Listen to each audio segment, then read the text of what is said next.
compound. Can we see it? No, we cannot. Compound inequalities.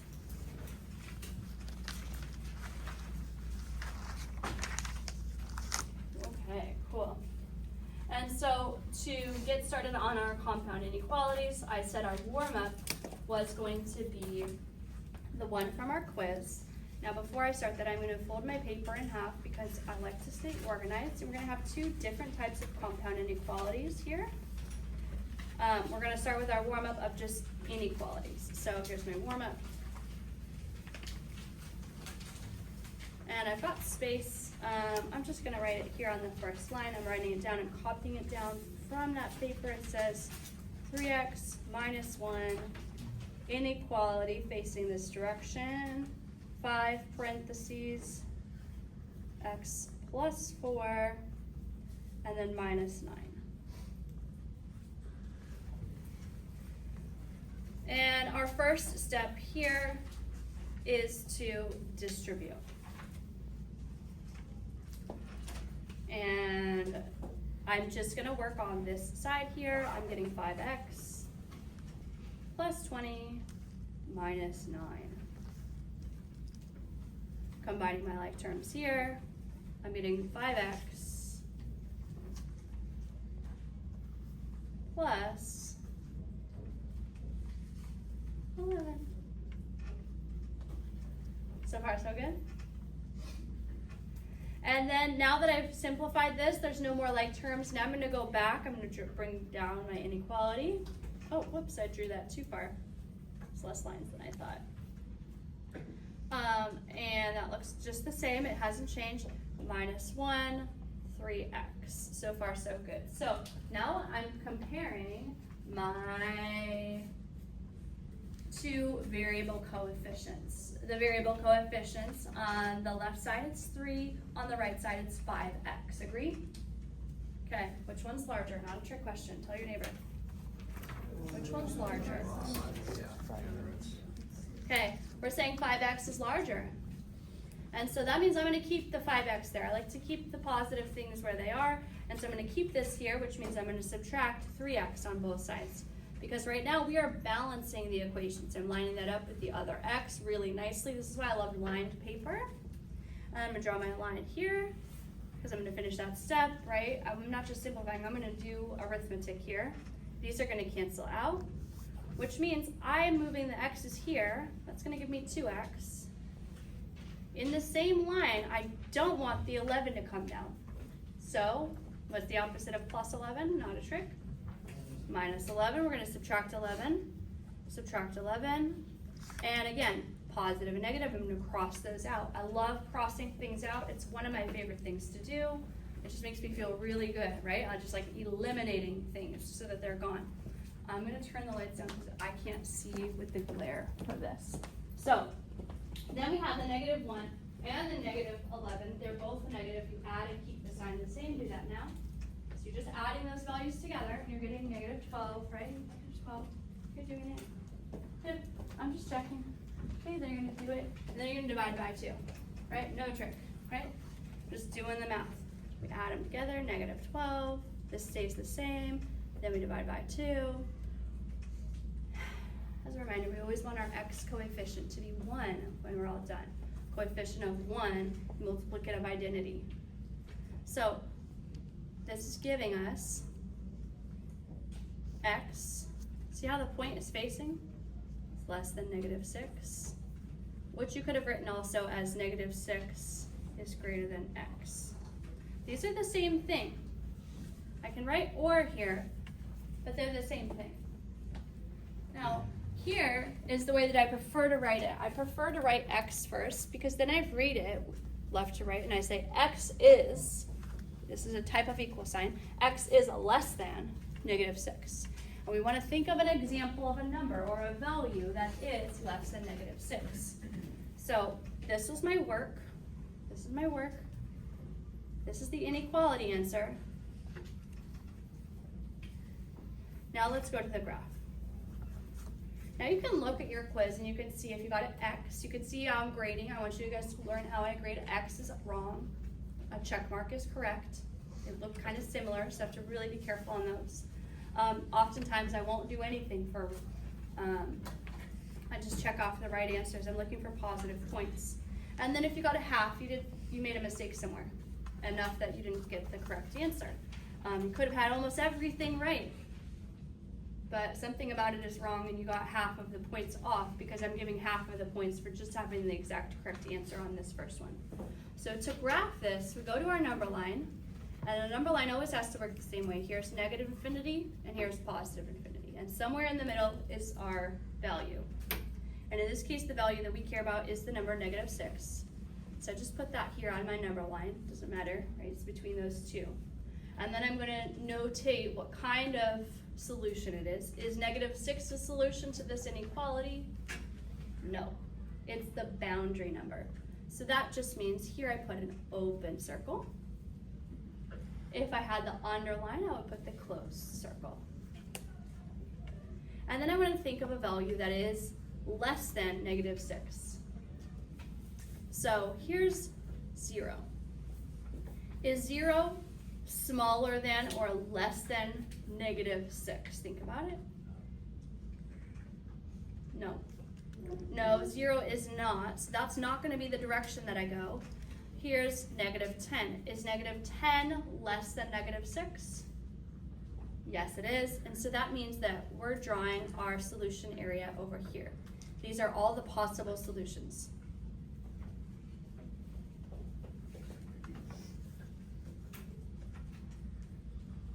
Okay, many possible solutions. In fact, there are infinity solutions because there are infinity numbers between -infinity and -6. There are infinity numbers between 0 and 1, and that's a little bit tricky too. So what does this mean? Great, this is our graph. We did this, we did a great job. And now we're going to, I think this is where we stopped for this one. So look over your answer from your quiz and just see if you've got anything that wasn't just a check mark, where was your mistake? Look it over and look at it now. What happened? ¿Qué pasó en lo? What was going on there?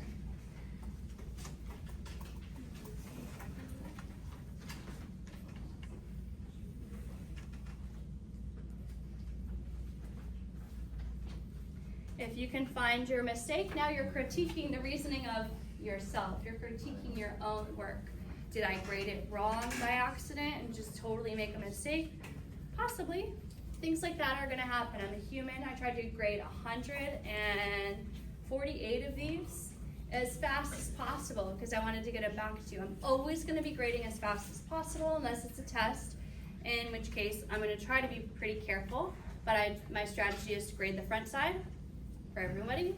Just check, check, check, check, check, or half, half, half. And then flip it over, grade the back, and then add up the scores. And sometimes I add wrong. So always check my work. I'm a human being. I'm prone to making errors just like anybody else, and I don't want to put in the wrong score. Okay, now I drew this, or I actually folded the paper in half here intentionally. We're gonna have two different types of compound inequalities. If you have a compound word, race car, the compound of race and car combined to make one big mega word called a compound word.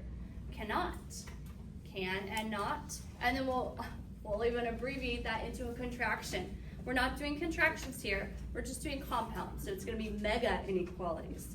My dog's name is Megatron. That's an example of a compound word. And so what we're looking at here, let's do a little background.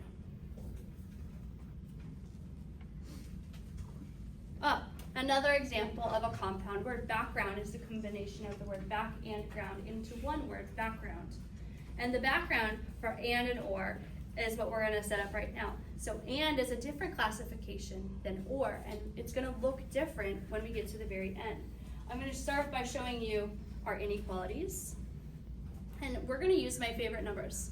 -3, inequality, I'll put the closed circle here, then x, and then inequality, and my next favorite number, 7.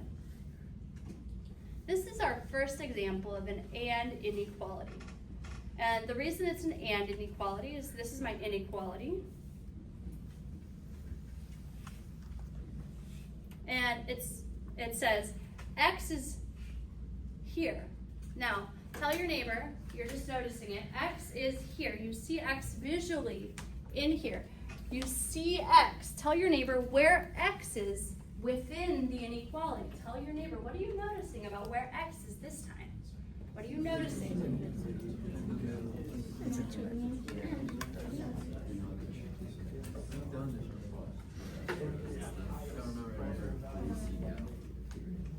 So I didn't hear any students say what I was expecting somebody to say. And maybe I just missed it, right? I was sitting here concentrating and trying to listen to all the conversations. Where is X visually? X is in the middle of two values. Did anyone say in the middle?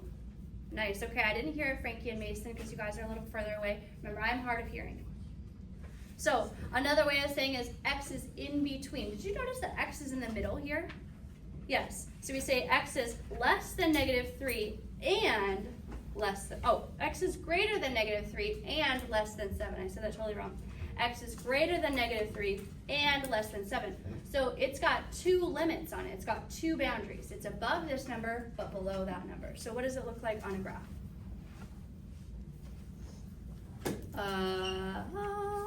Here's my number line. Who's this? Who's this? Thank you. And who's this? Infinity. And the two values that we're going to put on here, I want to make sure that this negative looks more clearly like it belongs to the 3. So I'm just moving it up. And here I'm going to put down -3. And then over here I'm going to put down 7. And I can put them wherever I want, but they do have to be in numerical order. The number line has to go the way the numbers work. We can't change that. So now I'm going to put what kind of circle above the -3. It has the underline. Tell your neighbor they forgot. They're a little rusty. Okay, hopefully they said a closed circle. Is that what they said? Yep. Which means that for this one without the underline, we're not going to do a closed circle there because it does visually look different, and visually looking different is a clue. It's a little hint that we're going to do something different. We're going to put an open circle here. And what's an example? I'd like 3 examples of solutions for this inequality for X. Tell your neighbor 3 solutions. What's a number that works for this? 0, 1, 2, 3.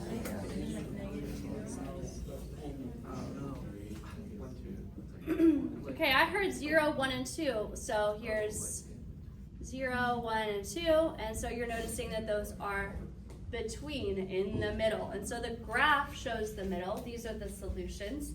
And that's cool. It looks like a little barbell. And this is what the and solution looks like. This is great. Now we're going to get into interval notation.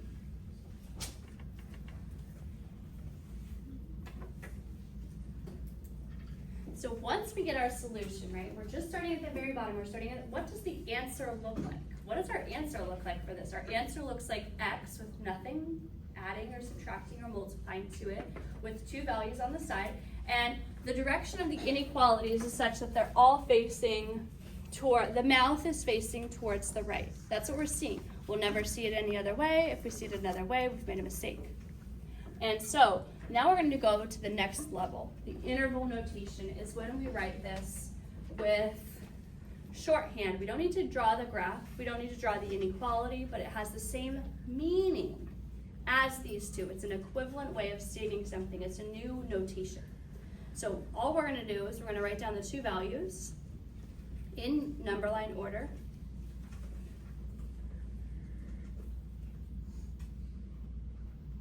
And then this one you notice is a closed circle. This is the closed circle.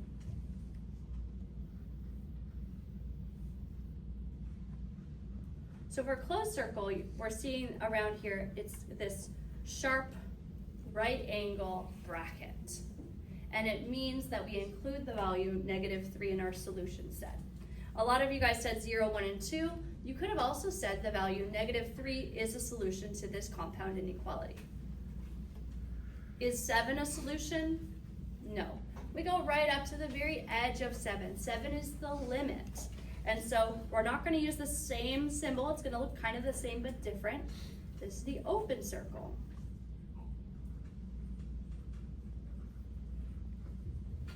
And so that's what we're seeing for these. So when we see an open circle, we're gonna use a parenthesis. When we see a closed circle, we're gonna use a bracket. And that's really cool. This is what interval notation looks like. So you see this and you're like, what is going on there? They used the wrong bracket. It says that the solutions are between -3 and 7 and includes -3 but not 7. Take a minute, describe to your neighbor what the solution set means. Ready, go. Bracket includes the number, parentheses does.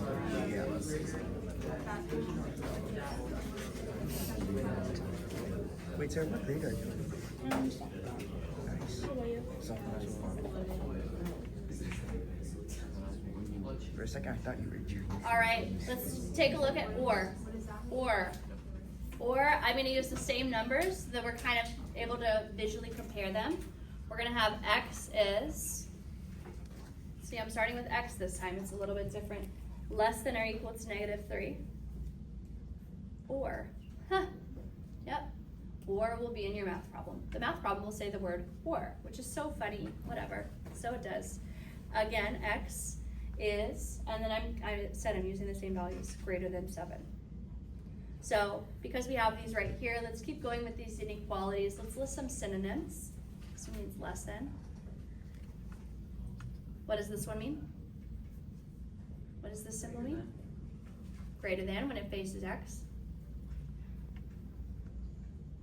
Can you see it? Is it good? Another synonym for less, smaller. Greater than, I like the word more. So you can come up with your own synonyms to help yourself, right? I'm just demonstrating that I annotate my notes. I write notes on my notes. And I want you guys to feel like you can write whatever you want on there. Little hints to yourself. You ask a question, when you get the answer, you write that down because that's gonna help you for later. That's what questions are for. Questions are gonna come up. We just need more information. So when we see or, we're gonna notice or here. So x is less than or equal to -3. What's an example of a solution for this one? Tell your neighbor. Different values than before. Less than or equal to -3. -3. Yeah, anything lower.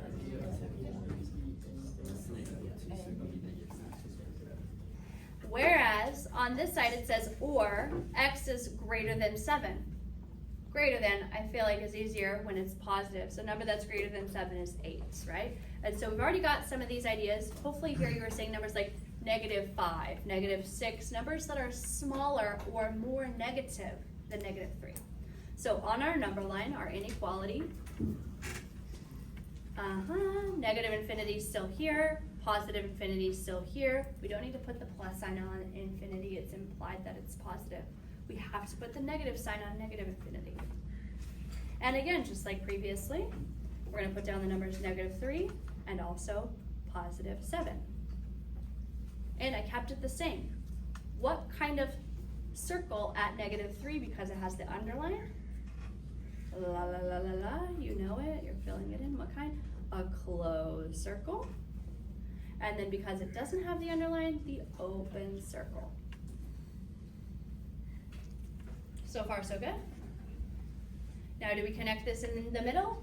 No, not this time. We just talked about how it's negative infinity, so we're thinking -10 is a solution. So this time we're going this direction.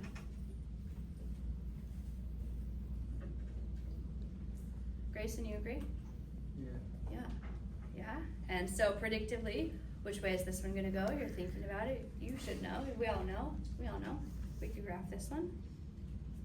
And here's +10. And it goes towards this direction. Is that what we're seeing here? So remind your neighbor, how many pieces, how many solutions are we seeing? We're seeing how many different answer areas? Different than before.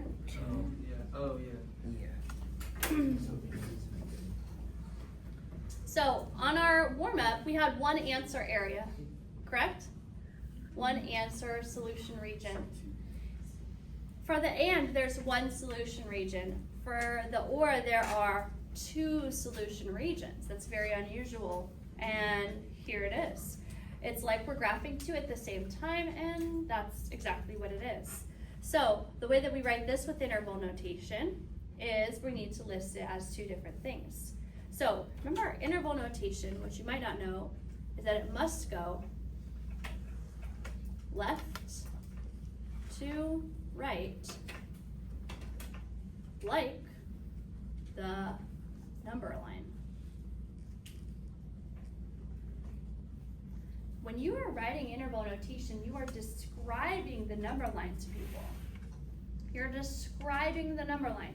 And so, that's why I have intentionally been labeling these two friends of mine, negative infinity and positive infinity. In this class, negative infinity and positive infinity are going to be the answers for a lot of different questions. They're going to come up a lot. And negative infinity is not a number. Negative infinity is not a number, neither is positive infinity. Negative and positive infinity are ideas that mean the largest value you could think of, or in this case, the smallest negative value you could think of. And because you could continually think of smaller and smaller things, you never quite get to that value. It's just an idea. What does that mean for us? It means that there's no closed circle. So, when we go here, we're going to write down our interval notation, negative infinity, comma, -3. -3 has the closed circle, so remind yourself what kind of bracket to use there. Is it parenthesis or the hard bracket, and why, and when, and it is hard bracket. Next, we're going to leave a little space. We'll start at 7. And then we're going to go to positive infinity, just like the number line, and these are both parentheses. So far, so good. In between these, we're going to use a new mathematical symbol.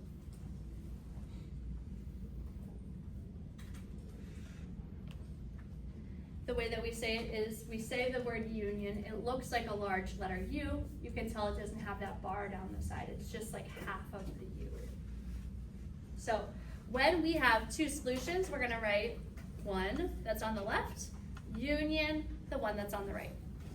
Okay, take a minute, summarize and versus or to your neighbor right now, talk to them, and if there's a question, I'd love to answer it now before we get into examples.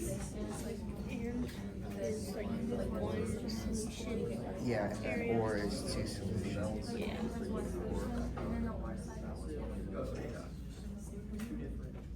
So, in your guys' assignment, your homework, you're going to have 10 questions. Some will be and, some will be or. You'll graph after you simplify it, and you'll write your answer with interval notation, just like we practiced here. So this is what the answers look like.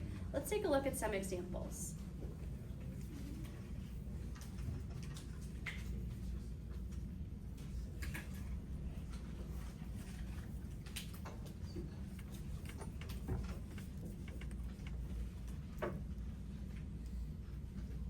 So it's -9 is less than or equal to 2x minus 3, which is less than 13. Ooh, fun. Fun. So you can tell I put this in the and column. Can you tell that it's and by looking at it? I hope so. What word is not in this question? Or. So that tells you it's probably going to be an and. So we've got it written down. This is where x is. And then how many equal signs are there? 2. So for this equation to be balanced, we're going to do the math on all sides of the equal sign. So I'm going to treat this like an equal sign and treat this like an equal sign. Just drawing that dashed line to kind of like clue myself in for my notes that that's what I'm going to be doing. And so to solve for x, just like always, we're going to isolate x. Remind your neighbor there are 2 steps. You're going to do this, then that. What are you going to do first? What are you going to do second? First this, then that. What are we going to do? Let's hear from Asher. What are we going to do? No? Nick, what are we going to do? Add 3 to all sides. We're going to add 3 to all sides. So we are going to add 3 to all sides. So we're going to add 3 here. Of course, that's going to get rid of the -3. We want 0. and then I'm gonna add 3 here, and I'm gonna add 3 here. So that's kind of tricky. We're going to do the math.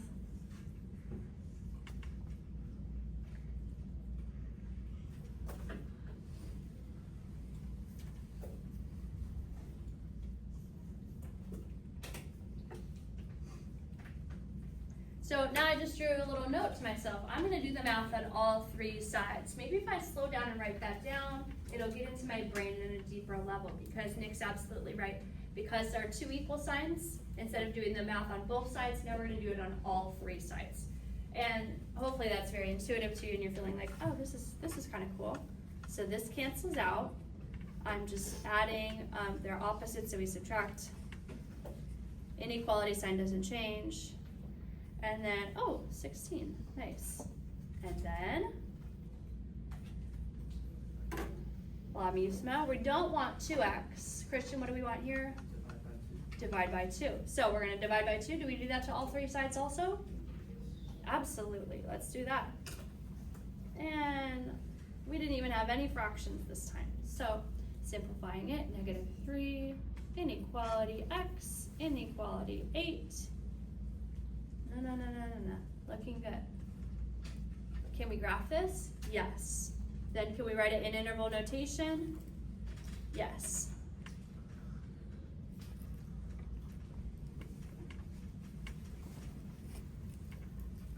Okay, you finish it. I'm gonna walk around. You guys are doing your stuff.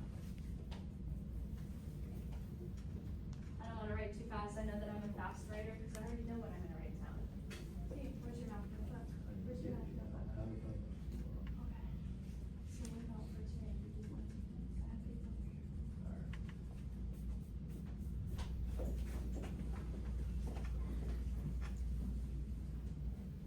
Do you need a pencil also?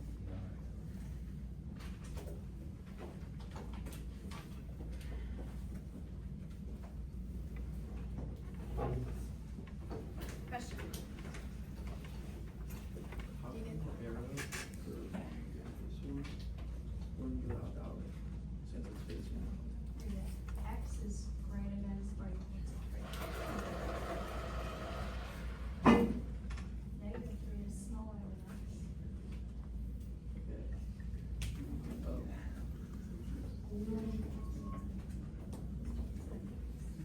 That would make sense. Well, write it like this. Isn't it just the same as that? Yes. The alligator mouth is still facing the same direction. Here x is first, it's easier for us to read and understand. X is what?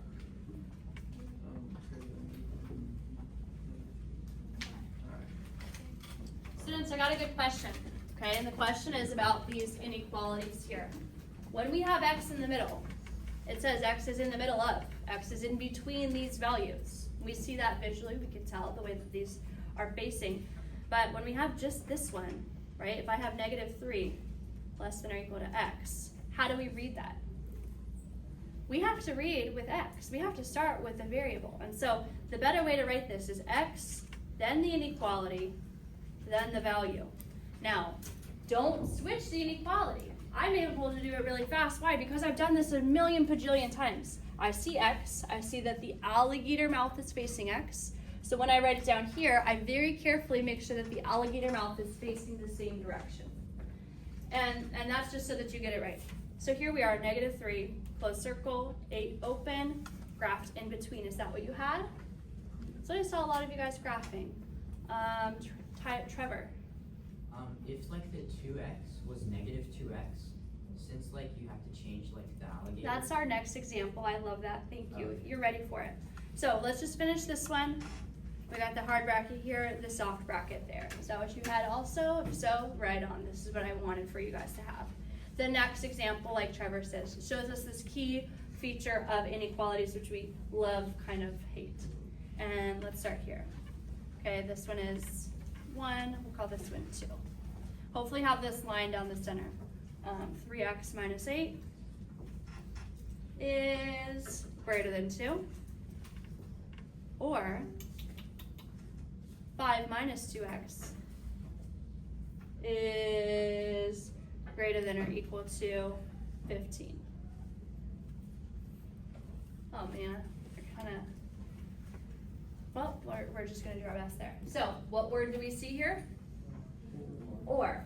And so legit or means that we're going to just do this one, and then we're halfway done. Then we're gonna do this one, and we're done with the other half, and we just gotta put the answer together on the number line, and then we can write our interval notation from that number line answer. Okay, so get started. SOLVETHIS. Solve it. Solve this one, and then you'll see the sneaky little lizard.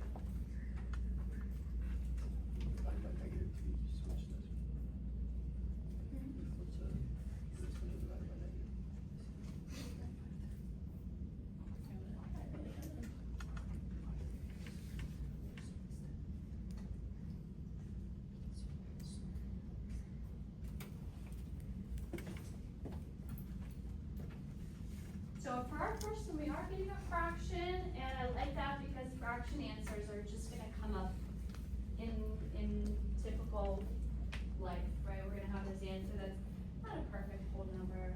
We don't love it, but we don't hate it. It just is a fraction. So we've got a little bit of limited space through here. That's okay. We'll figure it out. If you feel ready for it, you can start the next one, but make sure you're using pencil because this one has a little tricky little number in it, like I said. There's a tricky little number in there.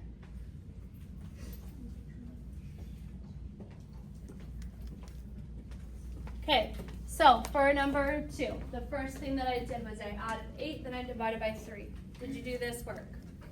Who's with me here? Thumbs up.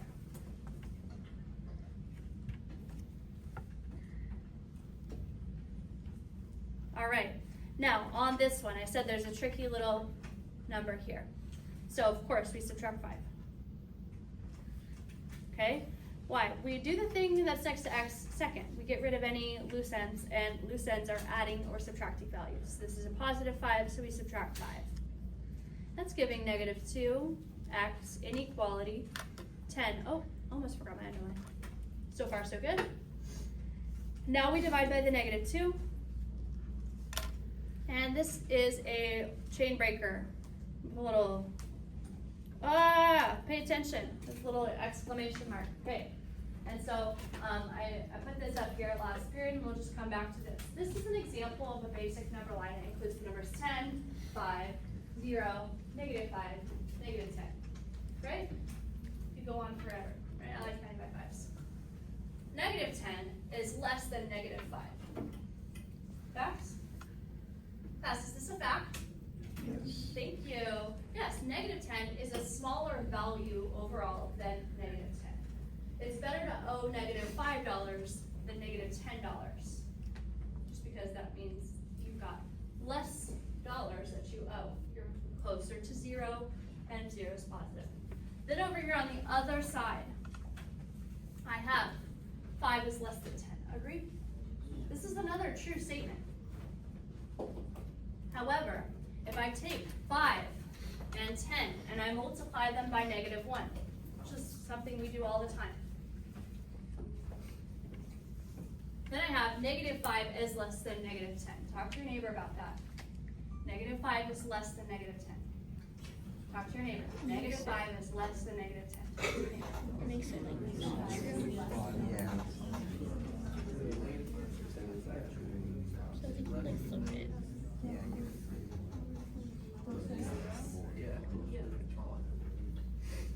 So, this idea of being bigger or smaller than something else, it's like pretty foundational to being able to move forward. Okay? So, we know that 5 is less than 10. We know that negative 5 is bigger than negative 10. So when it says negative 5 is less than 10, what do we know about that? We know something about this. It's false. In order to make this true, because we've jumped across the number line where the relationship is the reverse, we need to reverse our inequality relationship too. So whenever you divide by a negative, you have reversed the relationships. You've changed it. The relationship is the opposite of what it was before. What does that mean? Not too much. It means that the direction of the inequality sign needs to change because now you've switched sides of the number line. You may have gone from here to there or from here to there. Whichever one, the symbol changes. So, blah, blah, blah, blah, blah. We still write X. Change the direction. And then we're going to write -5. So what am I going to put here? Switch symbol when you divide by a negative. Oh, I'm writing so teeny weeny. Can you write teeny weeny like me? I can write only teeny weeny because I'm using a mechanical pencil. If you don't have a mechanical pencil, it's so hard to write teeny weeny. You know that. It's like just messier. So now we've got our OR answers. Let's go to the number line. Okay, 10 over 3 is approximately 3 1/3. So here's 3 1/3. It's a positive number. I'm going to put an open circle there. It says X is greater than, going towards positive infinity. So I'm going to put my infinity here. -5, here's 0, here's -5. I'm going to put -5 here. I'm going to fill it in. And less than goes towards negative infinity. So I'm going to put my negative infinity there. So far, so good. Okay, you have your example of your OR just above. Write down your interval notation for this, please. Please write down that interval notation. Looking good, taking it all the way, looking good.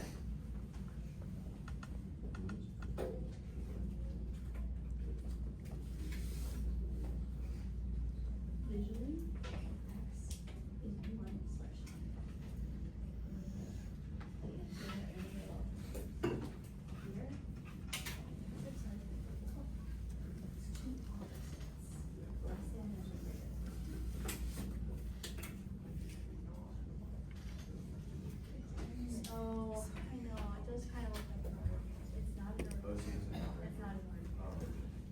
Students, these kind of look like ordered pairs. I can see why you would think that. This is a way of writing the answers. So we will have ordered pairs, and then we're also going to have these weirdo interval notation answers.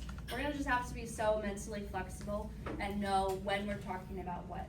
Are we talking about graphing on a coordinate plane right now? Nope, this time we're graphing a single variable on a number line. So it's going to be a little bit more basic, but it has some of those aspects. So let's take a look at your answers. Hopefully you wrote this correctly as negative infinity, comma -5, bracket here, parenthesis there. Did you get that one right?